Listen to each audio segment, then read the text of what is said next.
One of the reasons that I first was attracted to timber is that it gave me the ability to build and create a very differentiated investment that is unlike something that's easily replicated or that is existing in significant quantity in Portland. Portland doesn't need more office buildings.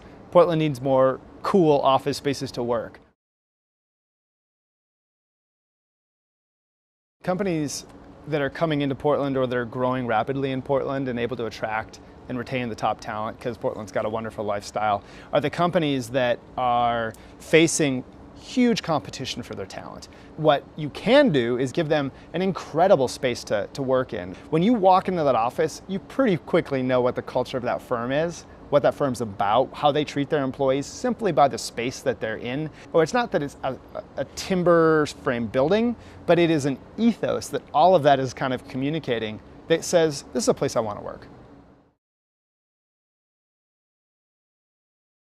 I frequently get first questions being about cost, but ironically, I think first questions should be about returns. Timber buildings, because they're answering a true societal need, are leasing up faster. And we're seeing that. We're also seeing that they're getting the highest rents in town. That is, from a banker's standpoint or an equity investor's standpoint, music to their ears. It's risk mitigation. And that kind of goes back to not starting with how much does it cost, but it starts with what is the return and how fast maybe did you get to that return.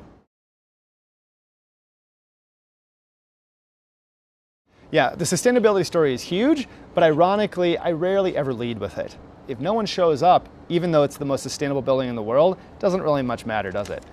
So the sustainability element is really how I maybe set the hook.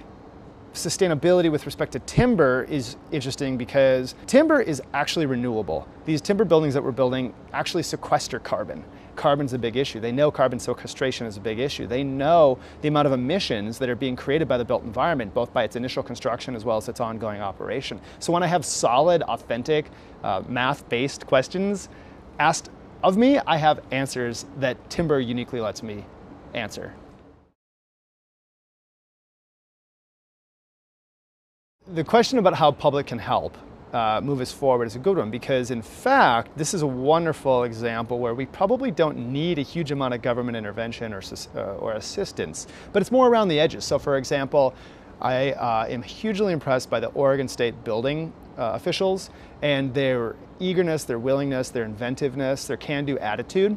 And if they can be better supported in order to support the local officials who genuinely have legitimate and important questions to ask on buildings, I think we can speed the adoption, the uptake, to sort of smooth the path. I think Oregon in general, given our rural connections and heritages with timber, it's poised to really show not just the US but the globe how you can take the old economy, you can take the new economy, and both can benefit each other. And so I think if there is an opportunity from a public policy perspective, it's just to facilitate that old economy, new economy, upward spiral, facilitate the commerce that wants to happen.